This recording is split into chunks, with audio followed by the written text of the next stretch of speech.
What is up, world? My name is Billy. Welcome back to my channel. I'm an artist based out of Tampa, Florida who does customization, speed draws, tutorials, all that every week. So please, if you're not already, hit the subscribe button down below. It's free. And if you're feeling froggy, hit that like button. Oh, and I do have an Instagram. You can follow me on there as well. It's right there. Go ahead.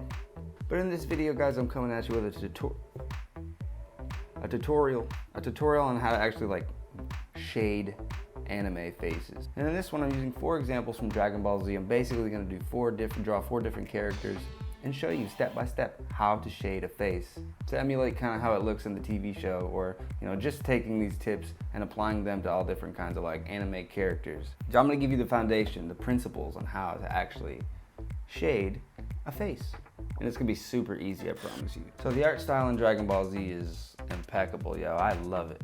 It's actually the show that taught me kind of how to draw. But at first I found the shading patterns and the different layers to be pretty difficult to apply. I didn't really understand how to do it. And a lot of times the faces that I would draw would just kind of come out really flat and wouldn't have a lot of dimension to it. So in this video, I'm pretty much just going over, step by step, how to shade. I'm going to be using Ohuhu alcohol-based markers for this tutorial and also pencil. So I'm going to do 3 examples, basically just using 2 different shades of Ohuhu alcohol marker to show you how I blend a Dragon Ball Z face. And the last one, I'm probably going to do one with pencil. Show you, it's kind of the same idea. But I'm not going to waste any time, y'all. Let's go ahead and do a top-down view, and I'm going to walk you through exactly how I do this. So I'm going to go ahead and speed up the video, do a little time lapse on the outlines. That way, I don't have to bore you with all that, because this tutorial is a guide on how to actually shade a face, an anime face. So pretty much, I'm just going to be using 2 different shades. These are the 2 shades that I'm going to be using. Pretty much going to go through, like I said, outline it, and then I'm going to put the base shade down on the skin tone, like the salmon, what is it? Salmon pink. I'm going to put salmon pink, 1 layer, and then slowly, step by step, I'll teach you how to actually apply the darker shade to get those shadows and give the face some depth. But let's do it. Boom, boom.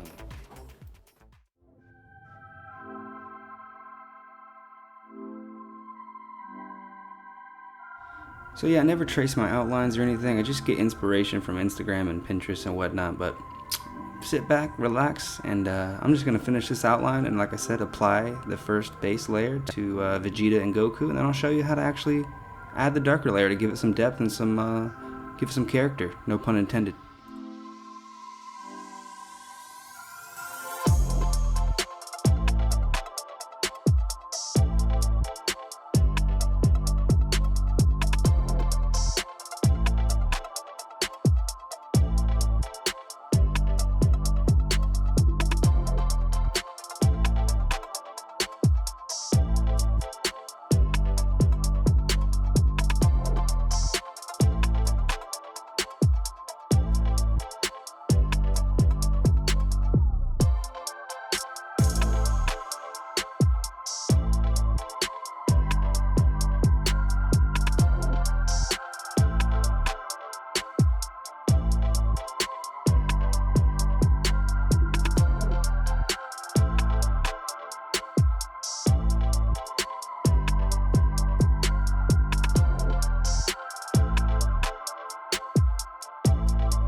Alright, so we got the salmon pink down as the lightest base color for Vegeta's face here. So now I'm really just taking a little bit of a darker tone, and as you can see, I swatched it around before I started to make sure that I got the correct shade. But I'm just going in now and just kind of follow me along. If you are currently working on something like this, just follow me along and kind of follow my shade pattern with the second layer. I'm just pretty much going over any places that make sense, you know what I mean?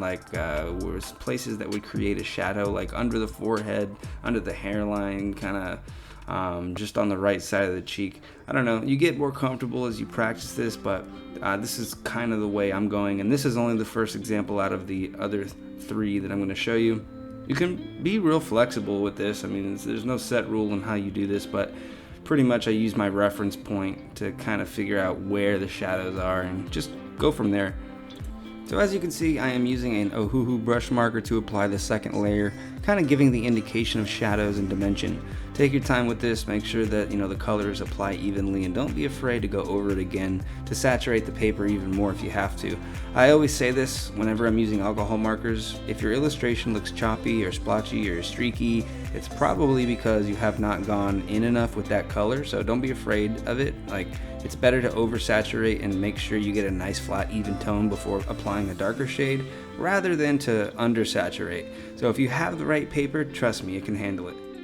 But as you can see, I'm doing the same thing with Goku. I'm kind of starting at the forehead. I'm actually making like a little I can't speak. I'm making a little triangular shade there, as you can see on the cheek, just to kind of give like a I don't know, what would you say? It's like a cheek reflection, you know what I mean? Like a little cheek reflection there. So I'm kind of doing a similar thing with Goku. I'm going in on the left side of the face, but the shading is a little bit different, as you can tell. It's not the same. But it's still 2 shades, you know what I mean? It really comes down to, did you apply your first layer with finesse? Is it flat? Does it look like it's one tone? Does it look like it was printed? You know what I mean? And then once that's good, then you can go in like I'm doing now and just kind of, applying the darker tone, the darker beige that I'm using to create shadows and to give his face, I can't speak today, y'all, to give his face some kind of depth. Because if I were to just leave it like it was, just that one shade, it would look really like bland. So I always like to definitely add a second layer to make sure that he looks Super Saiyan. Yeah, add a cast shadow wherever it makes sense, like under the chin, make it real dark and pronounced so that you can tell, yo, I got a big ass cleft chin. So boom, there you have it. There is Vegeta and Goku with 2 shades of a light beige and a darker beige. Those are the color patterns to make it look like they have dimension. So now let's color Boo, and then I'll show you how to shade him with 2 shades of pink. Alright, the mighty Majin Buu. So, same concept. I applied the lightest shade of pink as my base layer.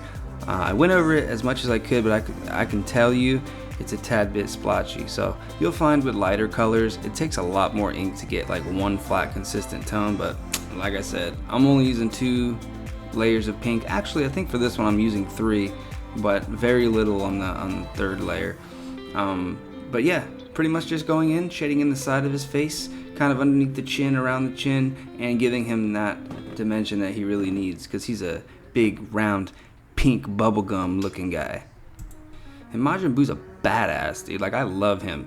Probably my favorite form is this form, other than like maybe Kid Buu, but he's just so awesome in this form, and I don't know. He looks so evil. It's awesome.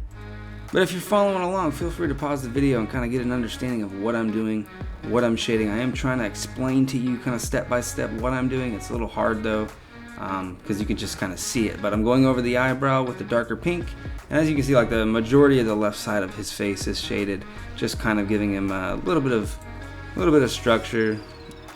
As you can see, like on the trunk of his head there, or his chin, I left like a small little white triangular spot just to emulate, light reflection and try to give him the appearance of like silky, smooth pink skin.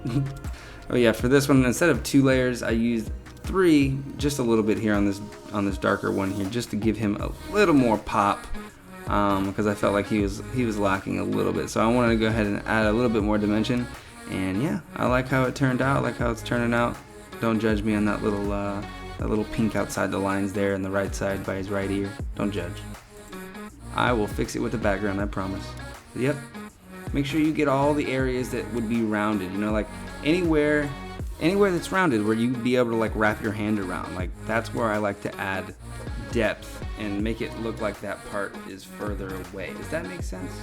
You can get pretty creative with the overall like structure of the face, but that was pretty much it for the alcohol markers.